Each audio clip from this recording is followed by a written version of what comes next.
এবার অর্থনীতির খবর।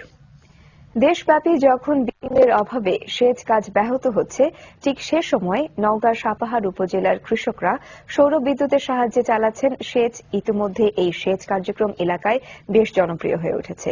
গ্রামীণ শক্তি নামের একটি বেসরকারি সংস্থার সোলার ইরিগেশন প্রকল্পের আওতায় এই প্রথম সৌর বিদ্যুৎ চালিত প্রযুক্তিতে গভীর নলকূপ চালিয়ে পরীক্ষামূলকভাবে চাষাবাদ শুরু করেছে কৃষকরা। নওগাঁ প্রতিনিধি আসাদুর রহমান জয়ের পাঠানো রিপোর্ট। সীমান্তবর্তী প্রত্যন্ত পল্লী আশ্রন্দ বাজার, সারা বছরই এই এলাকায় থাকে পানির সংকট।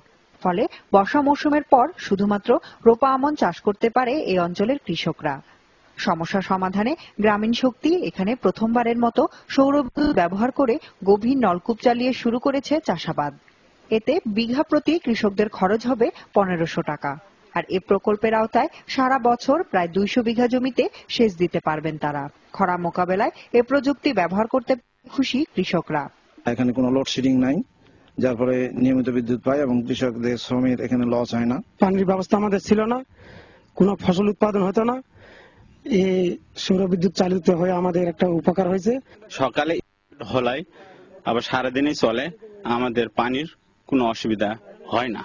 সেচ কাজের জন্য এখানে বসানো হয়েছে সৌর বিদ্যুতের ৬৪টি প্যানেল।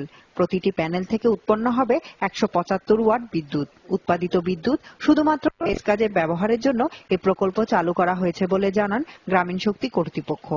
প্রায় ৫০ লাখ টাকা ব্যয় করে প্রকল্পটি করা হয়েছে। এই প্রকল্পের মাধ্যমে প্রায় ২০০ বিঘা জমিতে প্রতি বছর সেচ কার্য পরিচালনা করা সম্ভব। পূর্বে এখানে লোকজন আমাদের শুধু বর্ষার পরে একটা মৌসুম, এমন মৌসুমে তারা আবাদ করতে পারত।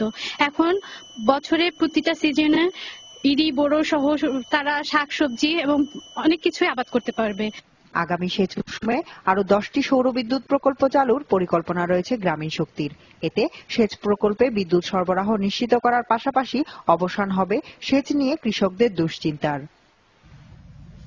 রাতের খবরে আরো একটা বিরতি, আরো খবর।